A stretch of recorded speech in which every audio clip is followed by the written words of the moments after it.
नमस्कार दोस्तों, आप देख रहे हैं इंडिया अनफिल्टर्ड। आज हम बात करने वाले हैं दक्षिण एशिया के उस भू राजनीतिक माहौल की जिसकी गर्माहट अब सिर्फ एक देश तक सीमित नहीं है।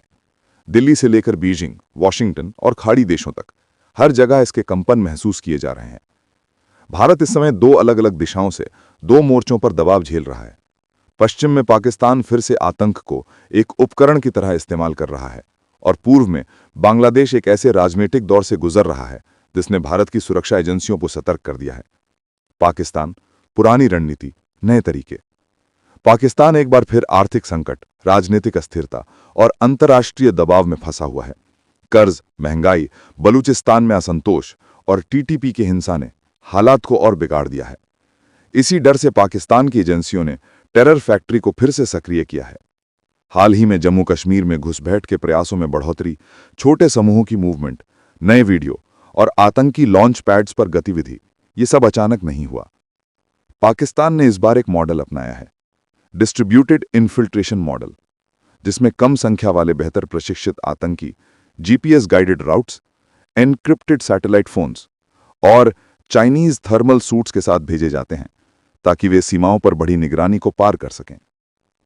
पाकिस्तान का इरादा है कि छोटे छोटे हमलों से भारतीय सेना को कई सेक्टर्स में व्यस्त रखा जाए। भारत की रणनीति पैसिव नहीं, एक्टिव। भारत ने इस मॉडल को जल्दी ही समझ लिया।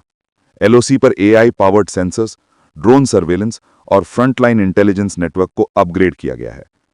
भारत अब सिर्फ घुसपैठ रोकने पर नहीं, घुसपैठ की योजना को ही नष्ट करने पर ध्यान दे रहा है। मतलब हमले के लिए तैयारियां पाकिस्तान की जमीन पर होते ही ट्रैक एंड न्यूट्रलाइज की जा रही हैं। पाकिस्तान इस बार अकेला नहीं है। इस खेल में पाकिस्तान को एक तरफ चाइना का समर्थन और दूसरी तरफ कुछ इंटरनेशनल प्लेयर्स का लाभ मिल रहा है, जिन्हें भारत की ताकत बढ़ना पसंद नहीं। इसलिए आतंक अब सिर्फ सिक्योरिटी थ्रेट नहीं, एक जियोपॉलिटिकल वेपन की तरह इस्तेमाल हो रहा है। बांग्लादेश, राजनीतिक भूकंप।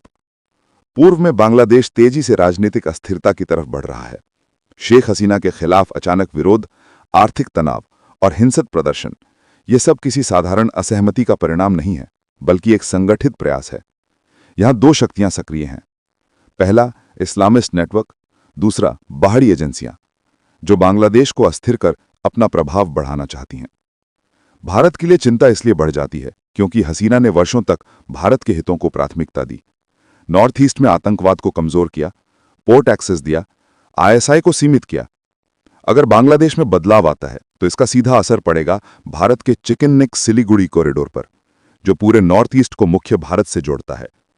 उस इलाके में इंस्टेबिलिटी भारत के लिए गंभीर सुरक्षा जोखिम बना सकती है।